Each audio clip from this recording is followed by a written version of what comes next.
Curious, nakita niyo na pa ba ito? Panoorin pa natin ang video na ito. Hi, Hunties. It's Miss J. So, Tell us about your outfit tonight.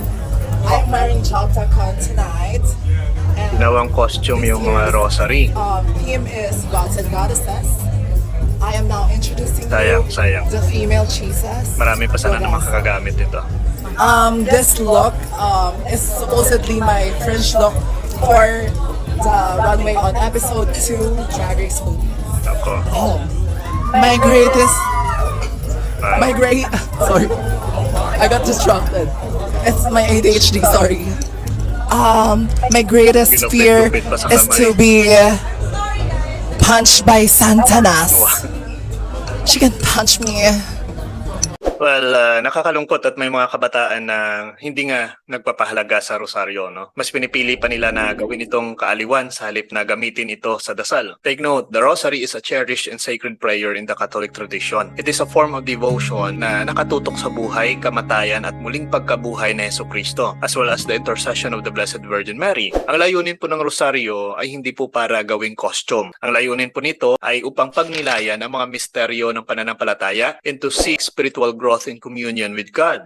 Ang paggamit po ng rosaryo bilang isang kasuotan para sa mga layunin ng komedya o kung ano man ang purpose nito sa paggawa niya nito ay maaring makita bilang kawalang-galang o hindi pagbibigay halaga sa panalangin na ito.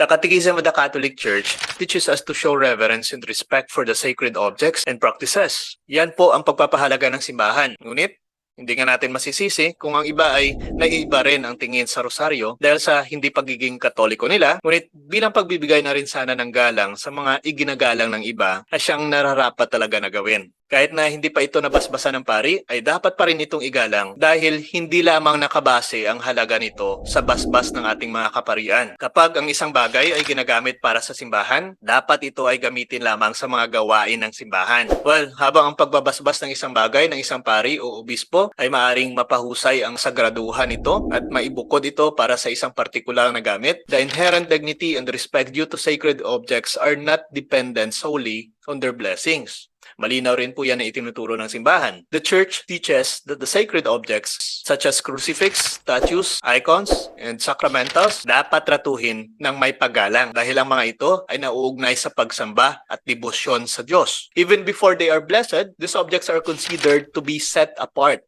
for sacred purposes and should be treated accordingly. Ang katekismo ay higit na binibigyan diin ang kahalagahan ng paggalang sa mga sagradong bagay at simbolo na nagsasabing, the respect due to sacred images is not the adoration that belongs alone to the divine prototype, but the veneration appropriate to the sacred image as a memorial of Christ and the saints. According po yan sa Catechism of the Catholic Church 2132.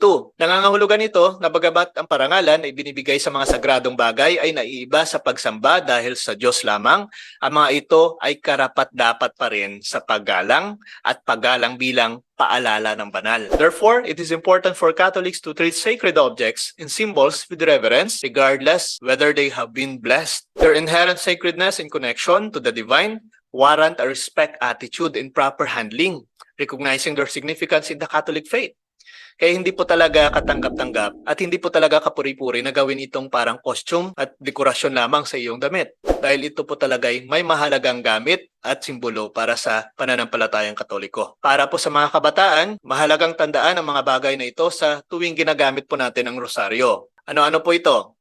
Una, the rosary is not just a string of beads. It is a form of prayer and meditation. Take the time to learn about the mysteries of the rosary, which focus on the life of Jesus and Mary. Unawain na ang rosaryo ay isang paraan upang pumasok sa mas malalim na pagmumuni-muni sa mga misteryong ito at lumago sa pananampalataya.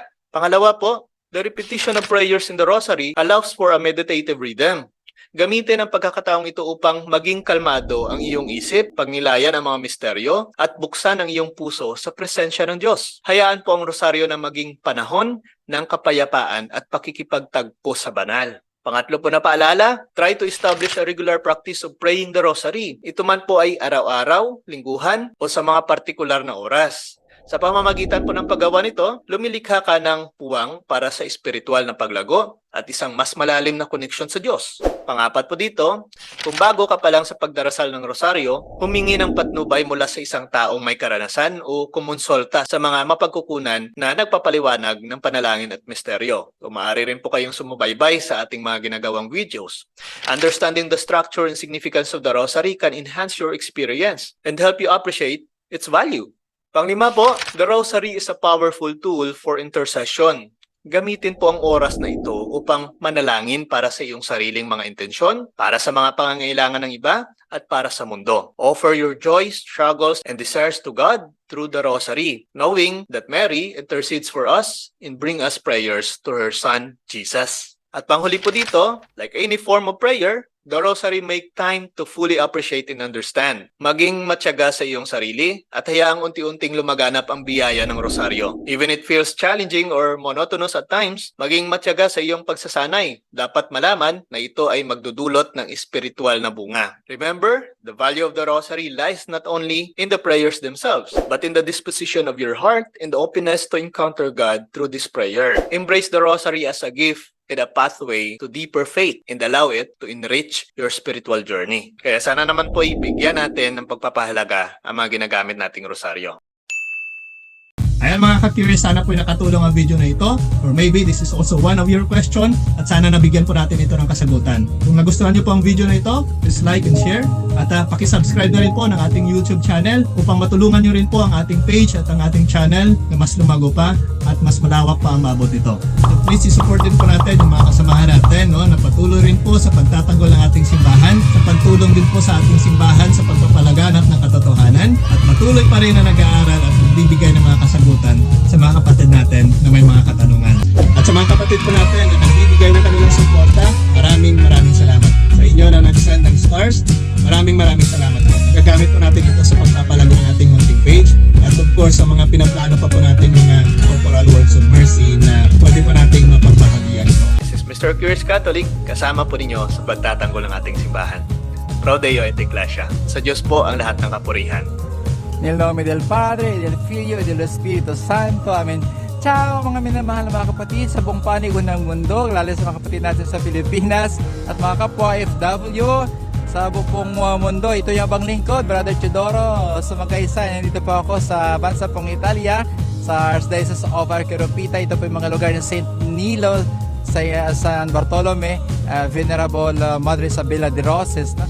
So ninyahan ko po mga hindi pa yung mga viewers no, tagapatangkilik natin na subaybayan po natin, suportahan po natin, ipagdasal po natin ang Mr. Curious Catholic at sa mga subscribers na po, tuloy-tuloy po tayo mag-like, mag-comment at mag-share lagi upang makibahagi po tayo sa misyon natin bilang isang pari, hari at propeta ayon sa ating Katekismo 897 at matugunan po natin ang panawagan na ating pong Katekismo Catholic Church 1721 to gain the happiness of heaven we must know, love and serve God. So see you there mga kapatid sa Mr. Curious Catholic.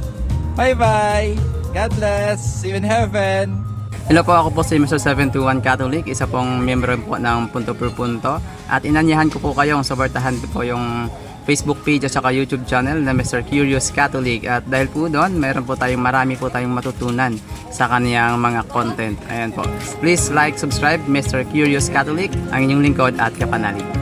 Hello, ako po si Father Romel Lingalia. Member po ako ng Divine Mercy at taga-Aklan po ako. Palagi akong nanonood kay Mr. Curious Catholic at dami akong natutunan doon.